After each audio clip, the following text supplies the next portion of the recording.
This is the Nobel Podcast, where we talk about how to optimize your technology, life, and mind. We're joined by special operations veterans, entrepreneurs, investors, and others who have overcome difficulty to make it to the top of their craft by staying in the fight. I'm Sam Alaimo. Welcome to the Nobel Podcast. I have Jason Gusic of Westside Warrior and founder of Conjugate Tactical. Welcome. Hey, man. Thanks for having me. Yeah, let's start where we always do. Where did you grow up? So I grew up in Northwest Indiana, where just probably like everybody who joined the military swore I was never coming back and got out and came right back. But I grew up in a small town called Lake Station or East Gary, if try not to fancy it up too much. And then ended up moving about 20 minutes away from where I grew up to a little town called Chesterton. And that's where I've been since 07, 08, maybe. What was your earliest memory of wanting to join the Marine Corps? And I really don't know. On that one, it's like, I think everyone, when you're a kid, is like, you watch, at least my age group, you watch like Red Dawn and G.I. Joe cartoons and go to the woods and do all that kind of goofy stuff. But I think I got serious, like actually entertaining joining the military probably by the end of my 10th grade year in high school, and 11th grade, it was pretty much a done deal. I was just waiting to turn 18. So somewhere around that like 16, 17-year-old age was like, yeah, this is the route I'm going to take. And that, it predates 9/11. It was just more of like, I need to get the hell out of here because nothing good comes from this area, it seems like.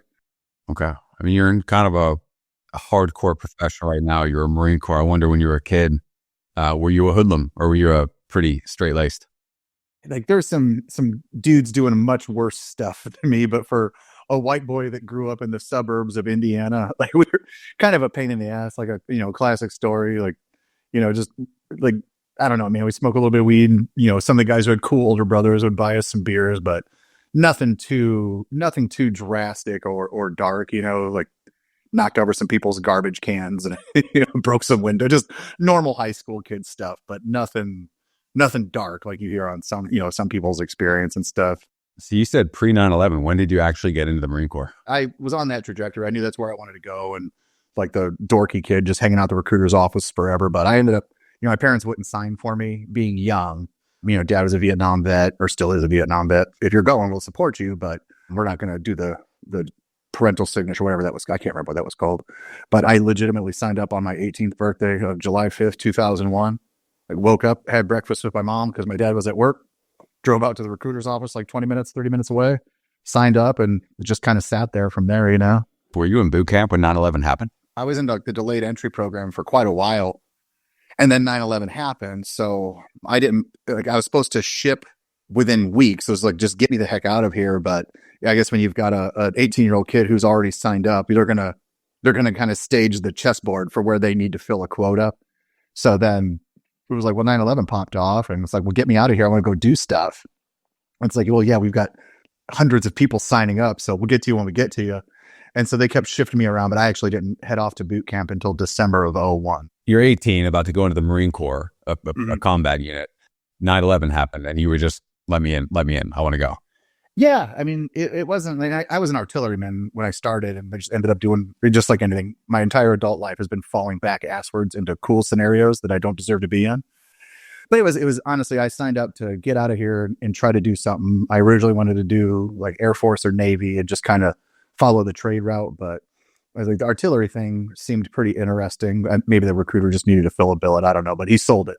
And so I signed up for that. And then, I never really had a like, this is so long ago, at 41 years old, but I never really had that like regret or, buyer's or the equivalent of buyer's remorse or anything.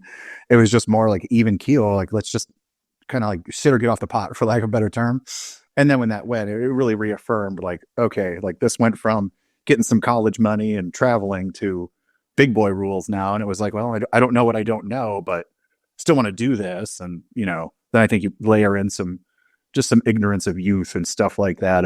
Just the generic want to go get some kind of thing. That was pretty much it. So once they sent me December, it was like, yeah, this is what we're doing now. Where'd you end up deploying? So that's the funny part of all that like moto stuff.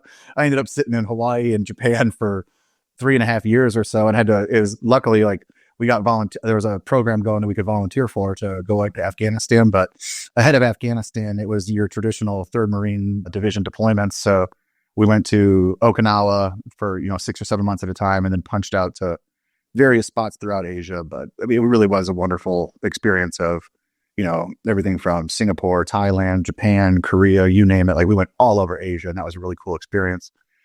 And then when all that got said and done, the option to go to Afghanistan came, and went for that, and ended up having to extend for another year and some change to make that work. And so that was pretty much it, man. It was in and out of Hawaii for 4 years, roughly 4 years. And then spent back-to-back deployments in Afghanistan for a year, give or take, somewhere right around a year. Was it a 1-year deployment or 2 smaller deployments? So it started off, the original plan was a 1 year, or at least this is how I understood it and remember it. But it started off as a 1 year, and then they decided to move us back to just a 6-month once we were already in country. So guys could volunteer to kind of relieve in place and do a second deployment, or go home at this new 6-month mark.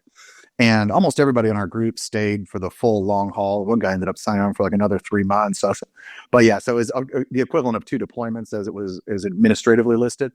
And then it was just basically staying in country for a year. We don't really have a plan for this, so you guys just relieve yourselves and stay for another 6 months while we figure it out. So what did you get into over that 12-month period in Afghanistan? Man, it was slow to start. So like this was the early days of the embedded teams. And we were in the southeast of Afghanistan when it was an army country. So we were in a little area called the Paktika province. And according to locals, it was a country called Waziristan, which is not a real place. But, we landed in Bagram and then punched out to our FOBs. And a group of us went to Tillman to start, and then had to convoy and bring a group. This was like the precursor to the Afghan National Army. Like, there was no NATO weapons or supplies. Like, we'd find a supply of RPGs and AKs and be like, cool, you guys, who doesn't have a gun yet? Here's one, So this was very poorly supervised. We were maybe 15 Marines, 2 corpsmen, so 17 of us, and of, I believe, 30-ish total Marines in country. So, like I said, poorly supervised, but that made for a lot of fun. But we started off in Tillman, worked our way up to Burmel. And then from Burmel, we worked between Burmel and Shkin as our primary FOBs on the border there in Pakistan. So it was a lot of just open patrolling with really no outcomes. And, we'd find a lot of weapons and stuff, but that's not anything crazy over there. And we fell in our FOB at the time was run by Third Group. So we got to cut our teeth with the guys from ODA 332. And they taught us, basically they taught us everything on how to stay alive. Like, we have no losses on our team. Do the stuff that we do, and it's probably going to go okay for you. We're like, awesome. So literally just pull out notebooks and learn from those dudes. But gunfighting started in the spring, and then we'd work between the border and out in the mountains back and forth. And then it's just typical stories of, some ambushes. Selfishly, we were fortunate that IEDs didn't really start at a large level until our last couple of months in country. So we didn't get a whole lot of experience there. Gunfights, a little bit of the IED and the old munitions from the Soviet era being repurposed. And I want to say that we did some benefit in the big picture thinking of training up these militias and then essentially converting them into the ANA. But I really don't think that we made a bit of a difference in hindsight as far as the big picture goes. But to maybe wrap up the military, what was the best aspect of the military you had, and what was the worst aspect of the military? The 2 sides of the coin of leadership, in all honesty. There's still lessons that running my business and everything now from the good leaders that are forever embedded in me. And it's probably a byproduct of aging, but the more and more experiences that I can remember and recall from bad supervisors, I'm not going to say bad leadership, because I don't think there is such a thing as a bad leader. A leader is good sort of by nature. And there's bad dudes or shitheads that fall in leadership roles. But in the immediate, the piss poor management and fake leadership was terrible to endure. But being so far separated from the military and in charge of some stuff now, those lessons of terrible leadership or management are invaluable at this phase of my life. So I have to say that the good leadership that we experienced was wonderful, because that really kind of sets your foundation. But more beneficial than that was the terrible examples of men in leadership roles that shouldn't be there, because it teaches you exactly how you shouldn't behave or treat human beings. So that would definitely be 2 versions of the best experience. And then the worst, I would say in the immediate, was being at the mercy of those guys in those bad people in leadership roles. That was the worst portion of it. And then now, I mean, there's really no negative at the end of the day, other than, a few missed nights of sleep and whatever. Like, made my problems be so small. So I really have no real negatives I've drawn from the military, minus, bad knees. What can you do about that and whatnot? So it was a wonderful experience for me. Yeah, I had a super similar experience, and it's hard to articulate it. You said it well. Like, you see a really good leader, you don't know the magic that goes into that, that how they actually did it, but a bad leader, it's a concrete, just don't do that. 1,000%. So having that military experience, coming back out, what's something that the military did extremely well that you think the private sector should do more of? Man, I would say efficiency, in all honesty.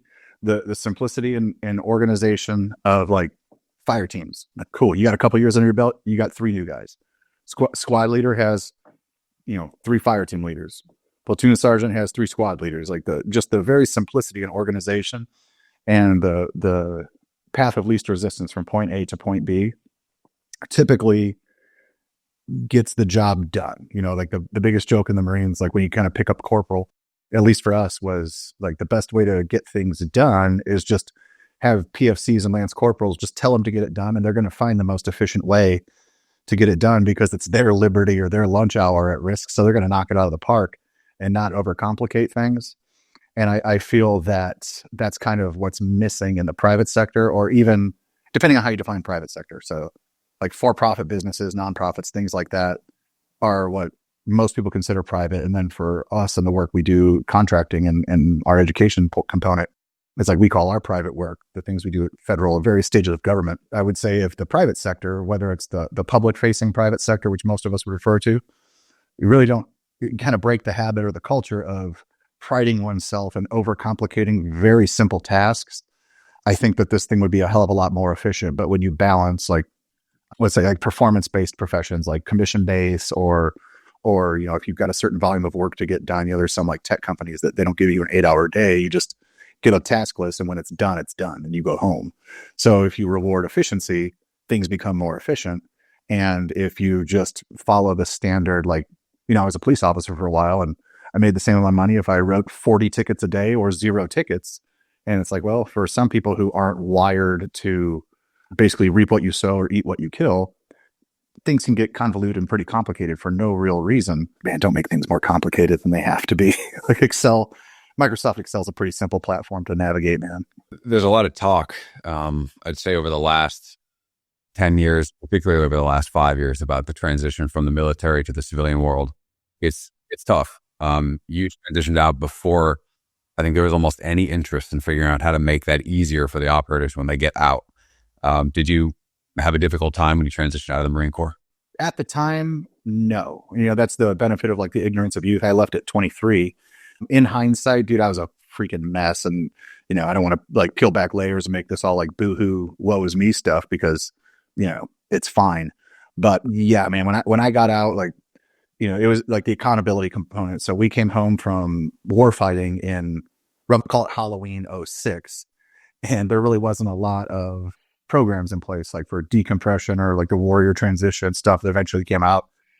So at least in our base, it was like, man, sign up for this roster, make sure you hit these 3 courses, and then you're readapted, you're good to go back into stateside military service. And it's like, we're 20-something-year-old Marines. Like, you're going to figure out how to game that and then go get hammered in the barracks at noon. It's not a big deal. And then, looking back on it, it's like, that was a critical component, was 2 or 3 months of post-war fighting, but military service, and then military service to civilian life was like, man, we really mishandled that. But I don't really think that there was a big focus on quality of life or any sort of like end state. Been, privy to some of these dudes who have handled it well and poorly, and just gathering experience from them is that the guys who really embraced the training options to readapt are doing much better than the guys who went my route, who just tried to drink it away and distract yourself from any sort of unpacking.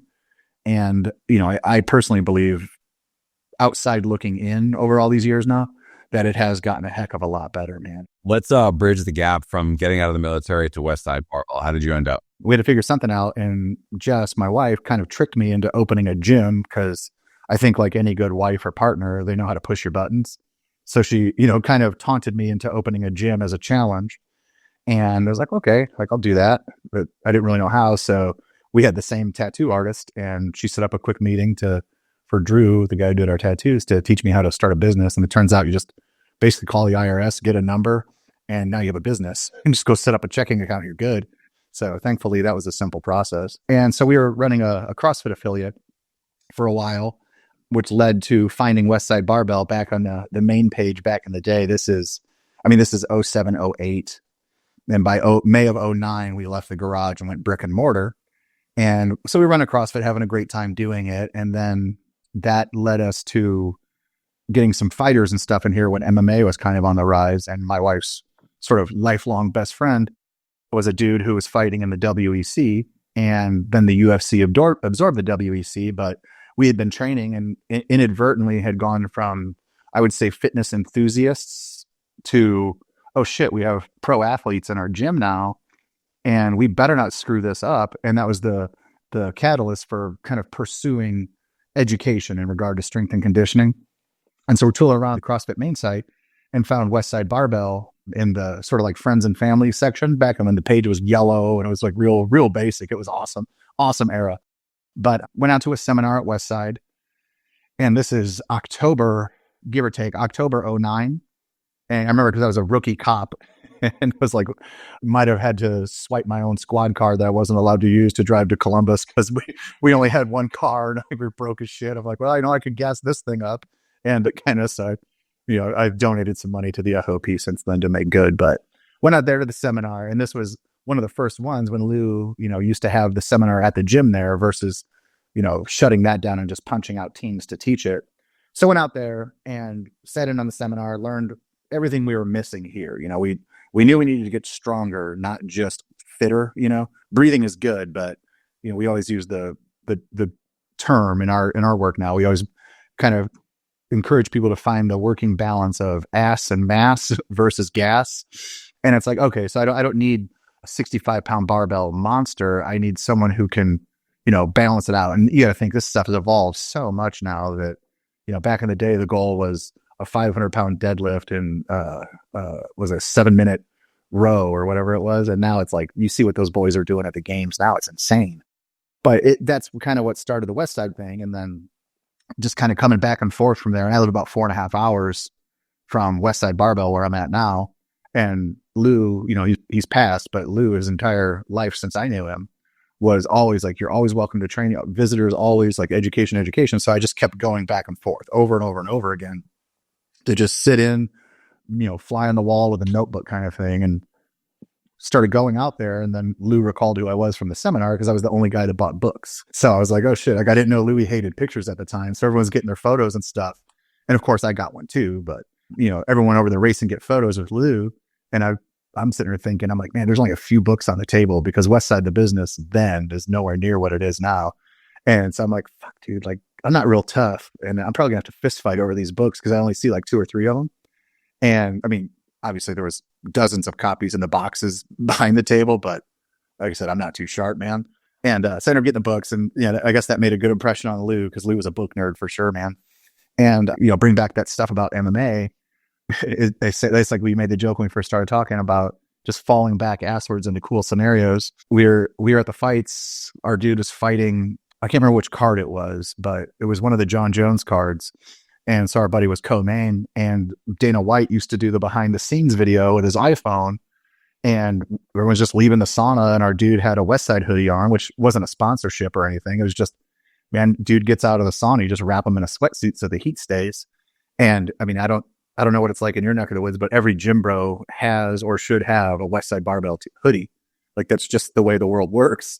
And so, like I said, I mean, it was this fast, man, of our guy walking across the screen, leaving the sauna, and Westside put up this huge post on Facebook about, who's this, what's this? Because back then there was no map. There was no roadmap for MMA and strength and conditioning, at least. I never fought in the UFC or anything like that. But it seemed the writing was on the wall that this whole system that is Westside Barbell makes a lot of sense for fighting. And we just, we figured some stuff out that worked for our guy at the time. And that's kind of what got us on the radar, because I'd reached back out after seeing that post, because we'd built a rapport with some of the guys over the years, because this was '09 from the seminar to about 2012 when that video was taken. And we just figured out a way to train. We're using the methods for MMA, but Lou loved fighting of all sorts, And we sent a note like, hey man, I saw the post, this is what we're talking about. There's our guys, in the UFC. And you have to think back then, everybody had the next heavyweight champ, the next this, because this thing was so new to the world that it's like, no, like when we say our dude's in the UFC, like he's legitimately in that league, man. So we're not embellishing the success of our athletes. And again, it's their success. We're just basically count to 10 for them and run a stopwatch, as a strength coach. But that caused Lou to bring us out to be like, all right, let's see who these people are. And then Lou connected with Red Wire. He's like, oh, you're the guy from the seminar that's been coming out here. I'm like, yeah, like this is our dude we were telling you about. They're like, okay, cool. And then Lou and Tom Barry, who, Irish Tom, who's running the show now out there since Lou's passed, they beat the unholy crap out of us. We drove 4.5, 5 hours out there. And it was like, we got out of the car. Of course, we were a little bit late, because that's just the way the world works. It's like, try to make a good first impression, show up 15 minutes late, just immediate, like right to like physical hazing. But it was awesome. It wasn't like, it wasn't just being a jerk for the sake of being a jerk.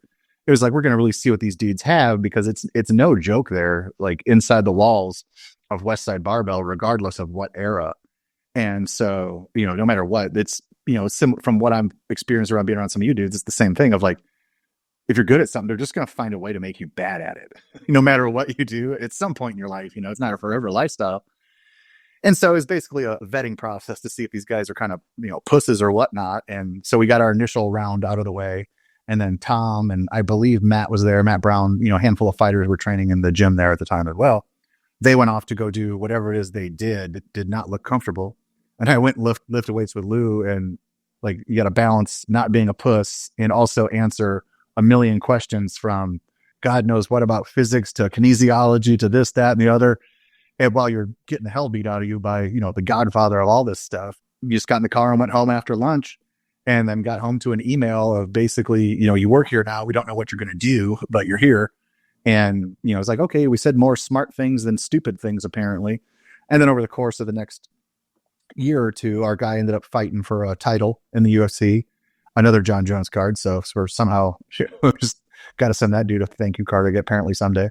But, we got our dude to the highest levels. Didn't go his way, unfortunately, but, performed well. Everything went well. And we were working in the business of Westside Barbell, training athletes, running my gym, and the whole time being a cop. And then something had to give after all those years of trying to do everything all the time. So talked to my wife, and, she's like, why don't we button up the law enforcement and you go full time at Westside, which was an option that was presented to me. And that kind of separated me from law enforcement at the end of 2014. And, it was a great department. I try to speak. There's a lot of bad, just like military, there's a lot of shitheads, but there's a lot of world-class people there as well. And it was a wealth of experience I'm grateful for. But they kept me on payroll through vacation and comp time and all that stuff for a little while, so I could transition to full civilian life versus quasi police-ish paramilitary. It gets weird there. And then that's what led to me full-time at Westside Barbell, and then fell in on the business side of things and education. And then that just kept growing. And then my gym here kind of turned into the outpost. And then it's just been kind of a version of that ever since, for lack of a better term. Let's maybe zoom out for those who don't know what Westside is and who Lou is. And if you can give like a brief overview of those two, and then how you fit Conjugate Tactical into that whole framework. Let's go there. Yeah. So Westside Barbell, the address has changed. Lou has passed, but ultimately, no matter where it's located geographically, that, I'm a huge fan. Don't get me wrong. I am a diehard company guy. Lou put the dog on my leg in 2013. So there's no going back, even if I wanted to. But no matter where the gym has been located, if it's the current location, 497 Industry Drive, the spaces that predated to include Lou's Garage, for most, it's the tip of the spear as far as the advancement of sports science. And the theme there, or the overarching ethos, is that we follow the conjugate method, which is a Soviet-based method of strength training that takes into account the multitude of special strengths that are out there. So, you always hear the, like, got to be fast but strong, got to have a gas tank, but, also deadlift. I think like we kind of glanced at earlier, but it's all being executed there already. So All of this stuff is there for the taking. And Lou organized it into what we know the conjugate method to be nowadays, or the Westside barbell methods, by combining the former Soviet work, the Soviet and Bulgarian work. This is what stems from like the Dynamo Club, if anyone does go down this rabbit hole. But everything that was being performed, by the Eastern European countries prior to the fall of the Soviet Union, and then combined it with some of the special exercises work that was being done out in Culver City, California, while he was in the Army, because Lou was drafted during the Vietnam era, but sent to Germany in lieu of Vietnam. And so Lou had, this, what should be considered, in my opinion, and I should say my opinion, but what I consider to be cutting edge information for the West on how to train between the guys at Culver City and then the methodology of the conjugate system. And that morphed into what I would consider most to be the conjugate system of the Westside methods today. And then Lou himself is the guy that put it all together. He started Westside as a tribute to the Culver City Barbell Club, named it as such, and it's kind of the less than ideal portion of Columbus, Ohio. And then for the actual existence of it, take all of those components and ingredients, and he's essentially the driver who's been beta testing and creating the advancement of sports science under the Westside barbell methodology for, prior to his passing, 30, 40 years of all of it. So ultimately, most of us consider him to be the godfather of all things strength in the United States and probably the world. And then Westside Barbell is his gym / company that all of us have fallen under. And then Conjugate Tactical, it was prior to taking a name in 2018 when we started the Conjugate Club, which is Westside's online training platform. This really was just the work that we did. We vamped up the system to train our MMA dudes here at the gym in Indiana. And as a byproduct of being prior military, and I wasn't a soft guy or anything, but had some military experience, and then my law enforcement experience, the questions that come across their plate, and granted, I worked on the business side of the house at Westside. I'm not a lifter for, you're not going to see my name anywhere near those record boards out there. But Conjugate Tactical, before it was named that in 2018, due to the Conjugate Club, was just the work at Westside, because all of us have a collateral duty there, and that you should, if you're not an athlete, you should be an instructor / educator, coach, whatever you want to call it. And when the questions would come in, well, how do I do this for law enforcement? And this, again, predates the tactical strength and conditioning stuff that's out now. It was oh man, well, here's what we do to train our guys. And just, again, falling back asswards into it, our dudes that we're fighting, that's 80%, 80-20 rule, but 80% of what a majority of the whether it's a special operator, big mill, law enforcement, fire, this first responder space, the outside of the intensity and the techniques of fighting, this is a very similar series of demands that these folks need. And so we started organizing training, and it would fall on my plate to answer those questions or travel to speak to those groups or departments, units, etc. And then, when we released the Conjugate Club, Tom Barry, like I said, he's the fellow that's running the show now. He was Lou's number 2 for years and years and years, and now he's the operator of Westside Barbell. But my section of the Conjugate Club was tactical, and I was okay. And so we started trying to organize our workouts for the masses, and that presents challenges and whatnot, but it started to get legs underneath it. And it's oh shit, well, we go to great lengths to hide my gym locally here in Indiana because we don't really want to deal with a whole lot of people. And so it makes no sense to run a company we're trying to hide and then expand into this existence of Conjugate Tactical. So we morphed the company, and that's really how it was launched. And once it seemed like a good idea, like any good friend, and I love Tom to death, he's a good human being and consider a man like a brother. I did what anyone would do and trademark and copyright Conjugate Tactical for myself so that he can't have it. But that's, again, short answer made long. That's the gist of how everything kind of came to be, is this is just the work we've always done. But when it took a name, it really it became a thing. And now that we've got a team of people, we've got our accounts and units that we work for, the public side of what we do as well. It's well, now we've got a real organization that needs to be tended to. And so now it's treated as a full-blown business entity versus just a style of training. To show my bias, I do Conjugate Tactical, and I've done a lot of programs over the years.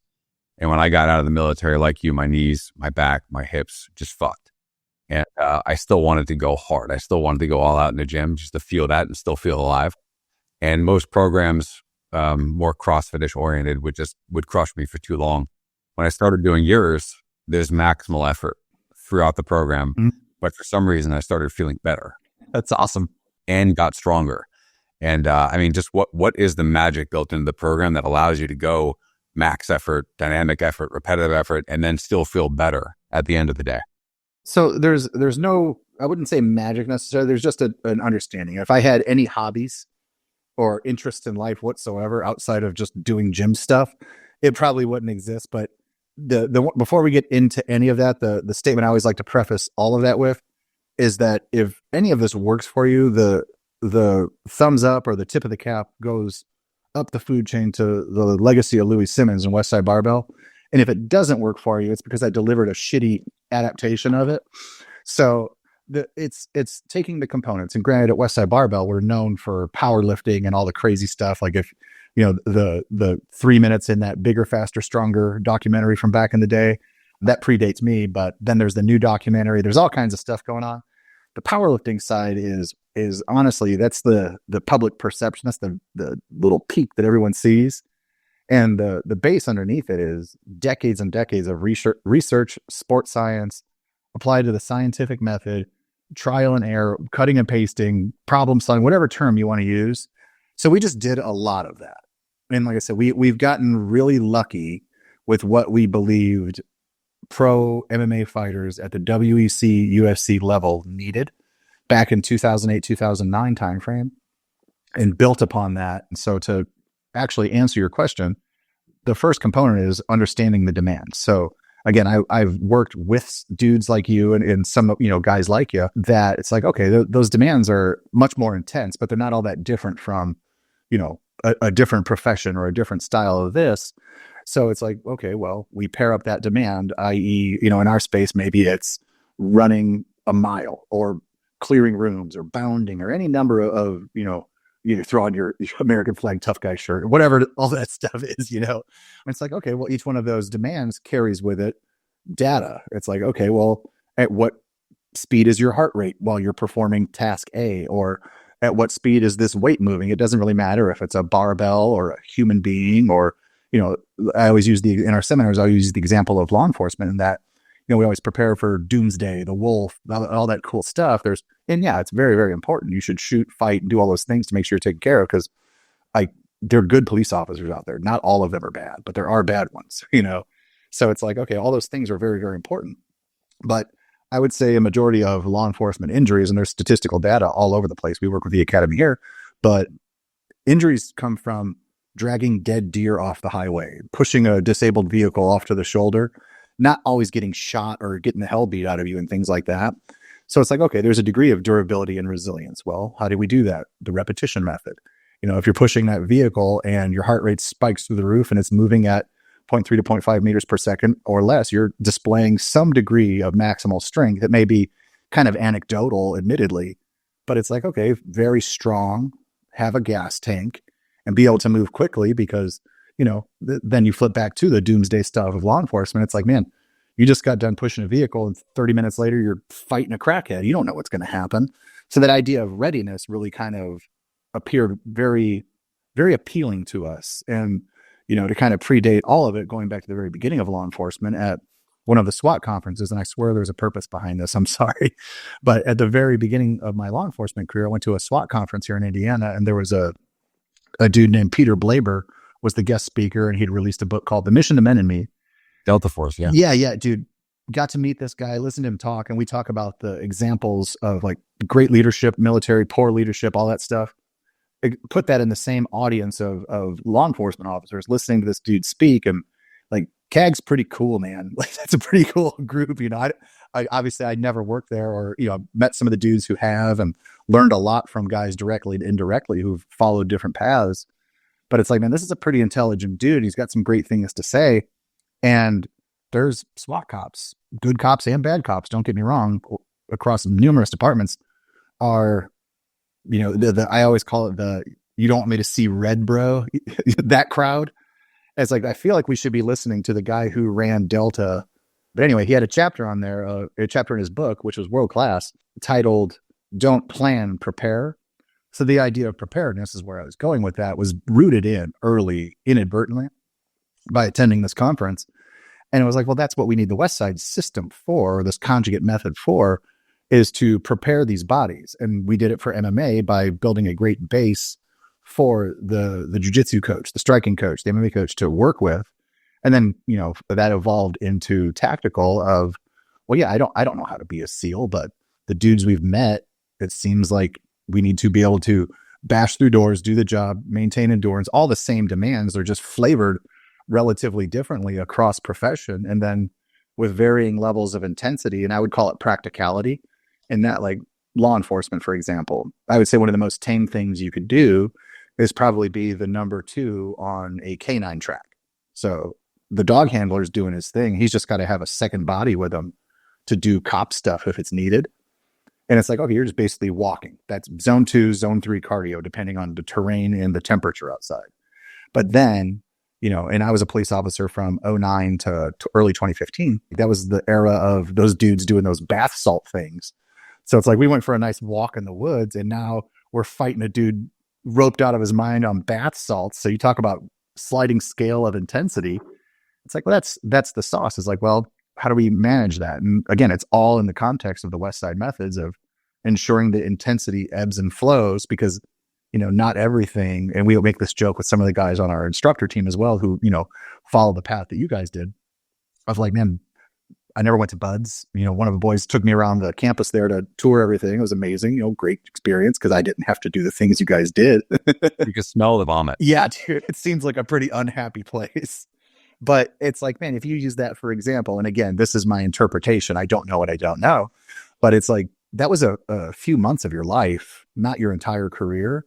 And physical training or the pursuit of this athletic readiness kind of takes a similar theme, in that not everything needs to be a death festival, murder, kill, destroy yourself. But at some point, longevity becomes quite appealing, and the demands change, or even the goals change throughout the career. And it's like, well, training should mirror that. It doesn't necessarily be the specificity of working with a 100-meter sprinter or a hurdler or anything like that.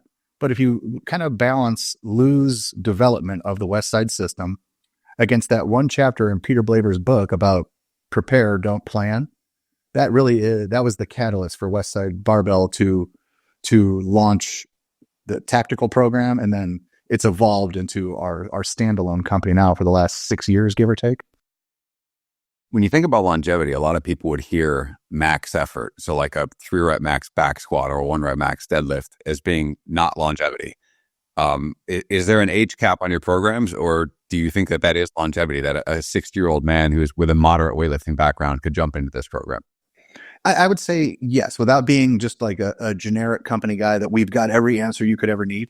It really is like with the context, but that's where, you've got to read, like YouTube, all this stuff. But at Westside, man, like Lou told us to read books, so we read books, and then you reread the books numerous times and interpret it differently. You read them in different orders, and the data is interpreted differently, But if you look at the concept of max effort, or the max effort method per se, there's the lift itself, depending on what force velocity curve you read, what tribe you believe in, that kind of stuff.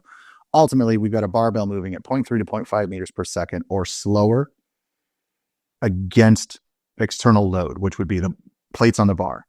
So if you don't get caught up, and that's why I love what we do with maturing adults, our private work is, we don't really have a lot of 19-year-old hard charters. We got dudes that went through that phase. They want to stay in the game. But when it comes to the actual maximal lifts themselves, it's culture based. And the reason I say that is, if your entire life is smelling salts, chalk, slapping each other, death metal, dude, you're going to fizzle out quick. But if you use the actual meat and potatoes of the method, that contraction simultaneously trains the central nervous system and provides a very strong signal to the musculature needed to lift that barbell at 0.3 to 0.5 meters per second or slower. So if you resist the urge to compare yourself to world record holders, and just, I call it an AA comparison versus an AB comparison, or apples to oranges, apples to apples, whatever analogy you want to use. It really doesn't matter if you're 75 years old lifting 50 pounds or 25 years old lifting 500 or 700, 800 pounds, whatever these guys are doing nowadays, because the method is the parameters you follow to lift the barbell at a specified speed. And then the way we organize it in tactical, and there's a lot of great coaches out there in organizations and whatnot, but the way we organize it in tactical is just kind of based off of experience, man. Like, if you, like, even without the pistols and uniforms of military and law enforcement, even at Westside, when we used to travel and do the seminars all the time, it was like max effort Monday, no matter what.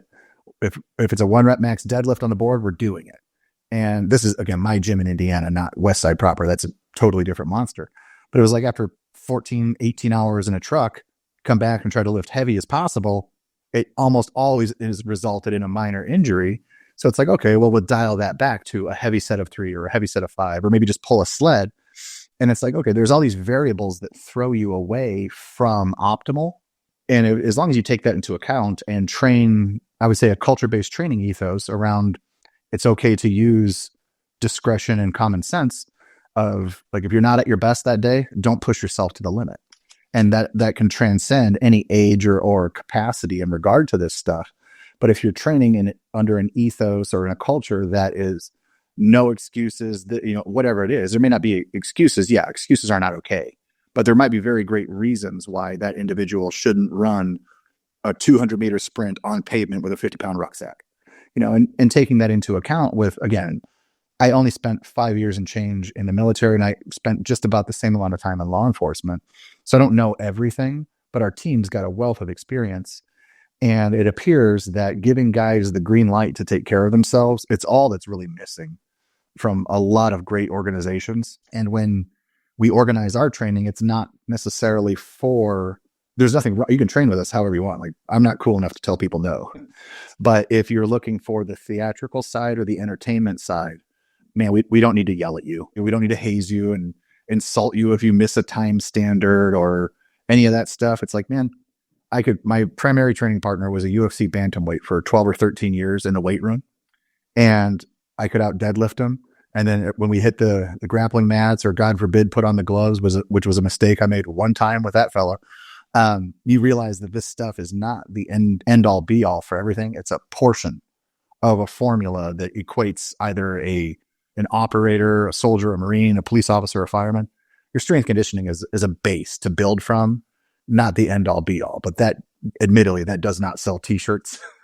So I think it's where part of a disconnect is. From what I remember is I think you have 4 different programs under the Conjugate Tactical umbrella. You got the basic, the door kicker, the engine, and I think downrange. Yeah. Can you kind of give a brief overview of those 4 different ones for people who might look into it? Yeah. So first off, naming them goes to our kettlebell instructor, and my right-hand man, this dude named Zach. We kind of stole him from CrossFit. He was the kettlebell subject matter expert, him and Jeff Martone. But he's told me that calling things like endurance-based programming, he's like, people don't like that. So the names, the credit of the names go to Zach. But basic program is basically how we train in the gym here. There's all the programs have an emphasis in strength. Maximal strength is the cornerstone of what we do. And like we talked, it's a-okay to let the intensity ebb and flow. Like, I love when people set PRs, but no one's going to pay you $500 for bumping your bench up $5, at least not in this gym. So every program has an emphasis on that strength component, if for no other reason, injury prevention. But basic is what we run in the gym here since 2009, and it's just evolved into the Westside methodology. It's all we know now. So front, back, top, bottom, push, pull, general physical preparedness with an emphasis on strength as we all age in the gym here. Some of our folks have been in this gym for over 15 years. So they've gone from their 30s to their 50s with us, and we're just learning all along the way. And then when you go to engine, it's a degree of that, a good main movement, typically brought to a heavy set of 2 or 3 more so than always maxing out. But the work becomes a little bit more driven towards the endurance athlete. And it doesn't have to necessarily be a formal triathlon or anything like that. And I know the hybrid athlete is coming back now, the powerlifting and marathon running, depending on where you're at in the year. And that's a wonderful expression of physicality as well. But for most part, engine is designed for folks who like the heavy breathing more than the grunting that comes with heavy weightlifting. It's very kettlebell and calisthenic based. So there's not as much variety in what we do as other institutions out there. And it's just based on the respect of our athletes in that, like, dude, I'm professional gym bro, And as soon as I get around a high level grappler, everything that I'm good at is irrelevant with your best friend sitting on your chest, reminding you how terrible you are at grappling. So a lot of the engine work goes towards the endurance guys, and the strength, the basic takes care of the general population. And then door kicker is for the folks that are kind of like, dude, that's all fine and dandy, but I like being big, explosive, and strong, even at the expense of gas tank. And a lot of that work is the idea of what one of the guys said it best is like, dude, I use this in case I need to clear an apartment buildings. And this goes back several years, but when there was still a lot of raiding and working overseas, guys wanted to be in really good shape because you might take down 15, 20, 60 doors in a day. And again, very similar to fighting, but if you take away the danger, the violence, and the skill set, it's just work, and that's not to disrespect jiu-jitsu, striking, any of it. But if we get rid of the actual flavor of the effort, it's just ultimately work, So we want to make sure that we train that work in a capacity that's befitting the athlete executing the training. So be very strong with an emphasis on recovering faster, be very explosive, because I don't need a 1,000-pound squatter who can't get out of the way of a right hook, and then downrange is really just, I don't want to diminish it, but it's really a better than nothing option if you don't have access to a full gym. As a professional gym bro, I would rather get you out of the weight room in 45 minutes, recovered and onto the mats or back to the range in the shoot house, doing any number of training, any number of skill sets under other subject matter experts, than pretending the weight room is everything, because it's not. It's the foundation of everything so that your instructors of other disciplines can build a better athlete or shooter or whatever it is. But downrange ultimately takes a little bit of everything, but is understanding that like you have access to a couple kettlebells, gravity is always present, so we can do calisthenics, and a barbell in 2025, a barbell, some plates, and a squat rack or squat stands. Those are pretty readily available no matter where you're at on the planet. I always wondered this. What are your thoughts on zone 5 training, like greater than 90% max heart rate? Mm-hmm. How often would you want that to be in a program, ideally? So we answer that in the seminar a lot, and I always make the joke that we're not going to pay a university $18,000 to $22,000 to tell us this, so I don't have a college or a university study to prove it. But having been on a team that trained UFC level title contenders in fight camp, which is a window of 6 to 8 weeks leading up to a fight, we have that individual creating workouts 2 to 4 times a week, depending on the level they're at, that encourages zone 5 for 3 5-minute rounds or 5 5-minute rounds 2 or 3 times ahead of a title fight. So 6 to 8 weeks, folks that need it would be on a zone 5 sort of deep end of the pool. We call them hard hitter workouts, 2 to 4 times a week. Average it out, call it 3 times a week in fight camp. It is, but it's for a very short period of time, and it's for a very specified reason. Outside of that, 1 to 3 times a month, or maybe once a week, going into that deep end of the pool or the darkness, whatever you want to call it, that zone 5 is, for us, man, it's proven to be more than enough for dudes from SOCOM down to road cops and, veterans of both of those spaces, or just general population. It's not a condescending term. You guys have given us some of the coolest coins on the shelf. Don't get me wrong, but helping, it's still just as exciting after 17 years of doing that, 16 years almost of running the gym and then years prior. But watching a gal get her first pull up, all those things are still just as exciting. So it's like, yeah, all that stuff, the general population is not a condescending term, but if there's no reason to live in zone 5, you don't have to go there. Let's pivot more to you as a coach. So you entered this at a really unique time, I think, in like training history, where you saw the union of Westside and their strength method with CrossFit, with military getting involved, law enforcement getting involved, and then it's starting to kind of branch out on its own again in many different directions. What maybe are some of the main like positives you've taken from all these different communities along the way from like a coach's perspective? Man, I would say from the lens, the coach's perspective, CrossFit was wonderful. I went to my level 1 in, I think, the fall of 2007. So I just gotten out of the military. We were overseas and the cool guy units were doing it. So my dumb ass was like, well, you guys are cool. I'll do that. It was everything I was doing was terrible and wrong in hindsight, but it seemed cool. Got tired. So I went to my level 1 in Blower Tactical in Virginia Beach. So, your guys' backyard. So I met some dudes down there that kind of gave us some good information and things. And again, the lens to look through as a strength coach, when it comes to, I would say, the importance of culture, I left CrossFit in 2010. So I don't know what I don't know, but we're still in and out of that space with athletes and friends. But at that moment in time, culture, I don't think there's my window of time in CrossFit. I don't think there was a better institution as far as creating an importance on training culture and ethos than that era of CrossFit. Because you think about it, man, it was like everything you need is all encompassing, or it's encased within its own environment.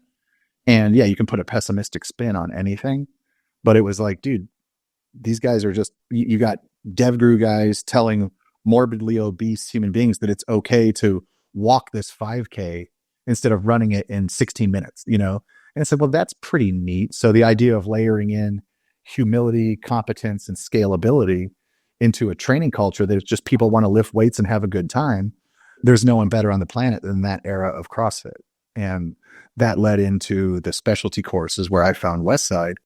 And when it comes to, I would say, determination, the like solution or problem solving in regard to building strength, there's no one better on that front than Westside Barbell, because anyone who rivals Westside, and again, I'm biased as all hell.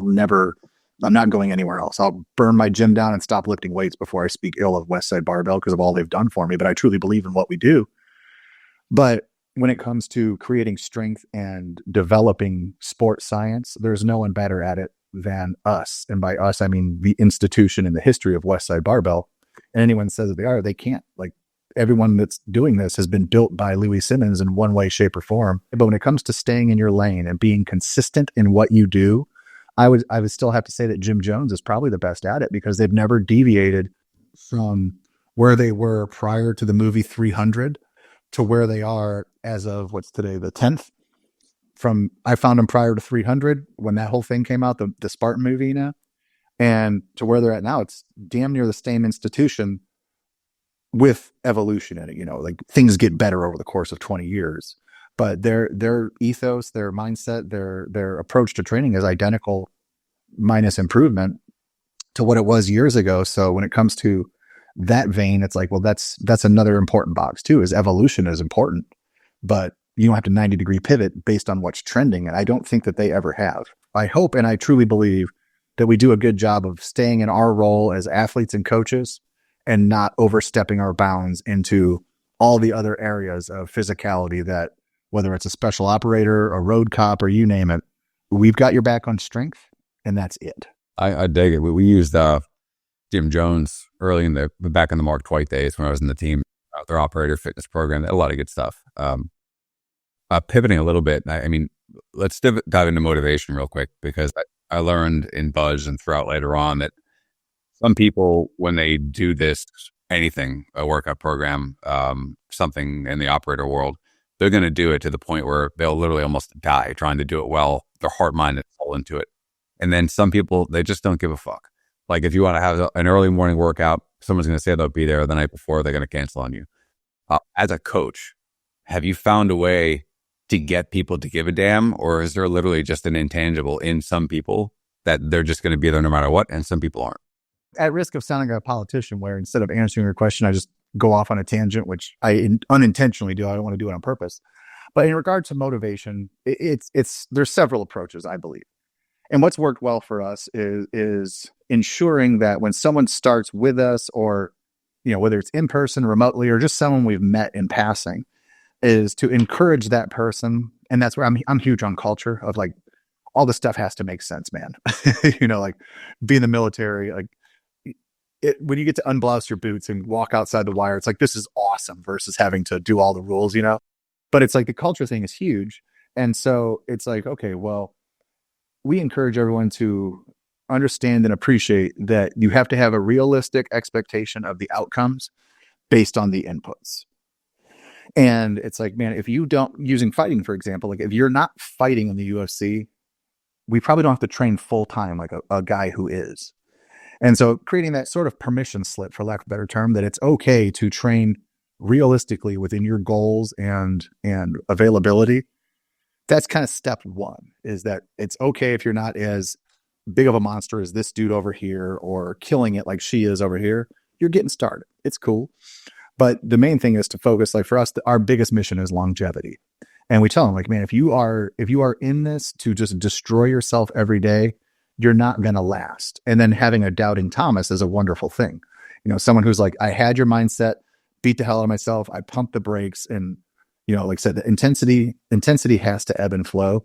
So we try to really make that, it's repeated, it's said out loud, it's mentioned numerous times in our seminars, our work in our gym, and the writing we do online as well, that it's like, man, motivation is great. But if you're relying on smelling salts, death metal, slapping each other every Monday when we're going to deadlift, it's like, dude, that's not going to last, man. I don't care what you're supplementing with or anything like that.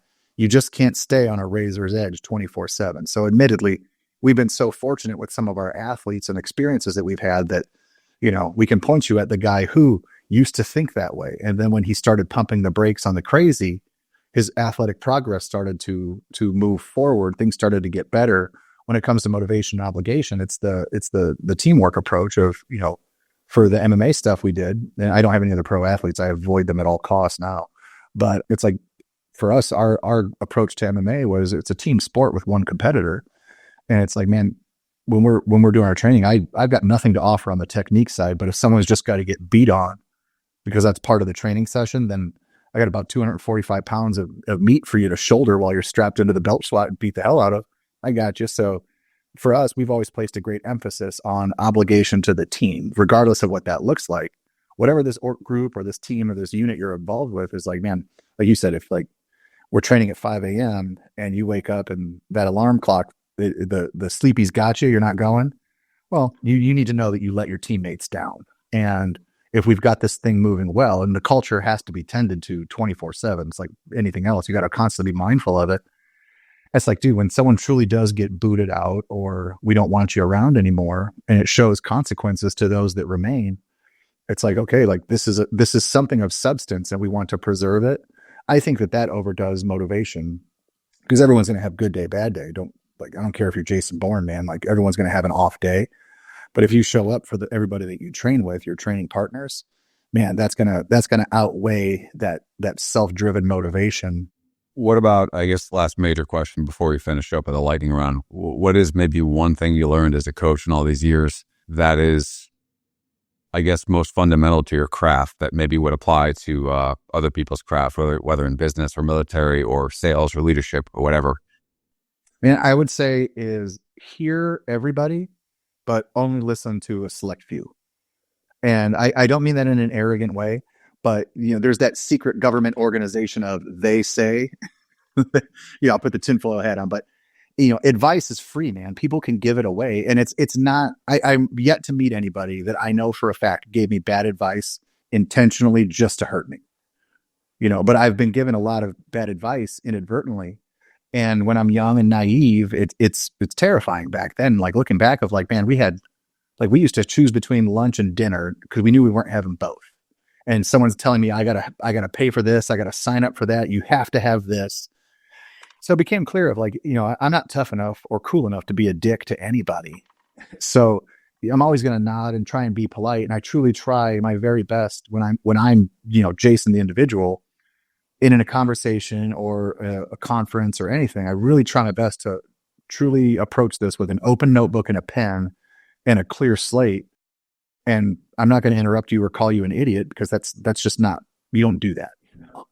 And it's like, okay, I heard everything you said, but I'm only listening to a few people. It's like when it comes to business advice, like, man, do you own a business? That's not an end all be all. Not everything has to be an absolute, but if you're firing off business advice because you watch Shark Tank, I'm going to be the one that pays the price, or the small business owner, I should say, is going to be the one that pays that price because you projected this concept as an absolute truth.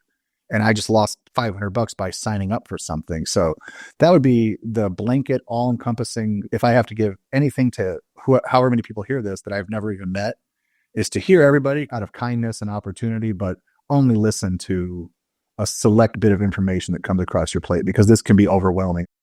Let's wrap it up with a couple quick ones. What do you do to prime yourself for the day? Man, it's the things I can control. So I know my alarm clock. I try to set on, I have a coffee date with my buddy Scott a couple times a week. So we get up and go to the same Starbucks at 4:30 when they open.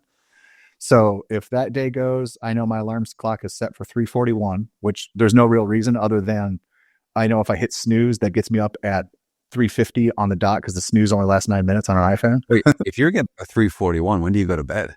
Oh man, I'm 41, dude. I go to bed at like 8:30, 9 o'clock now. Okay, so you're getting like a solid 7-8 hours a night. Yeah, I'm still going for it. Like the chapter of me, like getting 2 hours, 4 hours, like I had to button that. I got sick as all hell last year. So it's been a lot slower approach to staying alive now. So I've got my routine on when I don't set an alarm Tuesday or Thursday or Sunday. So I just get up when I get up, and that gives me a little bit of freedom, you know. But if we have coffee date, I set my alarm at a specific time. And if we don't have the mandate, then I still set my alarm at a very specific time, because I like to come down here to my gym Monday, Wednesday, Friday for the 5:30 group. And these are the folks we've all aged together. Most of them have been here since the day we opened, if not prior. And it's just a great group of human beings. But on those days, my alarm is set for the same time every time, which is 4:31. Because again, in case I need to hit the snooze, I have to get up with a zero. More often than not, I'm up well before my phone. But you know, I stopped drinking a while ago. Everything. So getting up early has always been kind of my jam. But it's just so nice now without a hangover. It's actually enjoyable. But to actually execute, man, it's coffee. Like absolutely, I don't mind giving up alcohol, but a world without coffee is one I don't want to be in. And then I read. I try to really read every morning for at least 15 to 20 minutes of whatever is in. You know, right now I'm on Jordan Peterson's new book, We Who Wrestle with God. But pretty much almost always nonfiction, everything from military history to mindset and business practice, all that kind of stuff. So every morning starts with coffee and book time. The third thing, if we're looking for three options, is controlling the alarm clock is kind of that's not really a thing, but the coffee, the book, and then honestly just trying to think. When it's about 13 minutes to drive from my home to my gym. And that's one thing I've learned. It's only been probably about a year or two that I've been truly disciplined enough to stay and give myself 5, 10, 15 minutes to just dead silence, think about anything. Because, you know, I'm not going to try and turn your podcast into like a therapy couch, but like for me, I got wrapped up in the provider side of things with the financial side of, as long as I'm working and saving and investing the money, it's for the family, then I can justify missing everything. You know, whether it's kids games, you name it, you know, family parties, get-togethers, like it was out of control for a very long time. So for me to take anywhere from like 5 to 15 minutes to get to town, where no emails, no music, no text, no phone calls, nothing. Granted, this is 5 something in the morning, so there's not a lot of people awake. But that's the thing that honestly has changed the most for me in the recent years. But taking 10 or 15 minutes to do nothing but just have like in a solo think tank, that's been the biggest change for me, of like realizing how bad I was fucking up all these opportunities, because I was just so high strung with this legitimate addiction to like a high performance lifestyle of like, how many flights can I take in a month? How many hours have I put in? How little sleep did I get? Like I had 4 white monsters today. Like I'm going to live forever because you only had 2. Like it really got, for me personally, it really got out of control. And it's the coffee, the book, and just that quiet reflection time, man. Some of the most hardcore guys I know are dedicated readers, especially in the morning. So, I mean, what are like a couple books that have changed your life along the way? We've never met. And like I said, I'm not drinking anymore, but I'll still buy you a beer or a coffee or something. But I don't want to get my ass beat, but the extreme ownership, dude, I don't care what anyone says. I dig the Jocko stuff, man. Like I got some buddies that are from your lineage who bust my balls a little bit, but man, a dude introduced me to that stuff right when my son was born. And the only way to get him to sleep was driving around in my man van with him in the car seat. I must have listened to the first 50 episodes of his podcast, just driving McDonald's to McDonald's, slugging Diet Cokes, listening to the podcast. And then, you know, read the book. Everything just clicked, man. It was just right place, right time, right chapter of my life that was like that extreme ownership offered a lot of organization, the stuff that I had going on in my head that really didn't make a lot of sense. And I was like, man, this is just a wonderful thing for that moment in time. It's it's kind of run its course. I still love the podcast. I love the books. I've got nothing negative to say. When I met Jocko, the dude was kind, world class, and 100% transparent. Like what you see is what you get, So it's like just an excellent chapter in my life. But that book, Extreme Ownership, and then a couple of follow-on ones, I can't recommend them enough to any in women too. But as far as like grown men go, or young men trying to become adults or dads or anything like that, I think there's tremendous value in there. The book we mentioned earlier, The Mission, the Men and Me, I think is absolutely world class when it comes to business. A buddy of mine, Curtis, gave me a book last year called Unreasonable Hospitality, which is kind of silly, but it's about a restaurant group and a member of it who became the CEO of a huge, thing. But it's 3 Michelin star restaurant in New York to Smash Burger to Vegas, all this crazy stuff. But ultimately, the book, they couldn't figure out how to get their 3rd Michelin star up in New York until they focused on everything but the food, because they couldn't get any better. So they focused on the customer experience, the culture, hospitality, and everything that goes with it. And it's really about going above and beyond. And that's what nudged them towards the 3rd Michelin star. And then dude got burned out and ultimately started Smash Burger, which is like the best thing in any airport ever. But for business, I think that's world class. And then honestly, I'm hoping, without being a cornball about it, I really hope that someday the Bible becomes a huge part of that list for me. Working on it, just not there yet. And the one I read last year that had the biggest impact on me, as far as just like, not necessarily political thinking, like I think what I think, but there's a book called The Coddling of the American Mind that I would say in the last 3 to 4 months, that's probably been the biggest like jaw dropper of a book. But hearing the thought process of someone self-critiquing their own group of shortcomings and kind of interpreting how things have kind of gotten as crazy as they've gotten. I love that book because it was written by a dude who doesn't think like I do politically. And everything is assessed and communicated purely objectively, good, bad, and everything in between. And I just thought it was a really good book with as supercharged as the country is right now on just having to hate everything or blindly follow everything. And I was like, man, this dude's just, whatever he drank that morning, it just makes sense to me when he wrote that book. So I would say that list has been absolutely huge. And then obviously the Westside Barbell Book of Methods is, for professional reasons, that I think that's the best strength training book any human being could ever have. All right, Gus, this was awesome. How can people find you and follow your work? I gratefully let me come on your podcast, man. This has been a neat experience. As far as finding me, if I'm home, I'm either at my house, and if I'm not there, I'm at my gym, which is just in Chesterton, Indiana, 1050 Broadway. Like, if you're ever in the area, everyone's welcome to train here. If I just got home from a trip, we charge you your drop-in fee. If we're in a good mood, we're probably going to tell you to keep it or just grab a coffee for me or something on the way. But we're always in the gym here in Chesterton. Online, I have my personal Instagram profile, but I don't check it a whole lot, which is just j.p.gus. And then our company profile is Conjugate Tactical for Instagram. I check that one regularly, and a couple of other people do. So if anyone sends anything, but there's a couple of different people that look at that account, so be careful. Don't send anything too crazy, because it's not just me reading it. And then my email is just jason.gusic@westside-barbell.com. But our role in the universe is try to help people with their strength training. So anything, we field a lot of questions every week. So we just try to always tell people, like, if we can help you, we always will. And if we ever can't, man, just out of respect, not arrogance, we're just going to tell you no, because we can't do what's needed. And this stuff is too important. And our pathway in the tribes we were part of, we can't get in the business of screwing people around for a few bucks, or because our ego is forcing us to say yes to things when we really don't know what we're doing. So that would be the list right there as far as how to get a hold of me or us on the team, because there's a lot of guys and gals they're really carrying the weight of this whole Conjugate Tactical thing and growing it into something far beyond what I ever could. It's a pretty neat, again, it wasn't part of the plan, but it's a pretty neat thing of what's been happening over the last couple of years. Gus, really appreciate your time, brother. Oh, dude, thank you so much, man.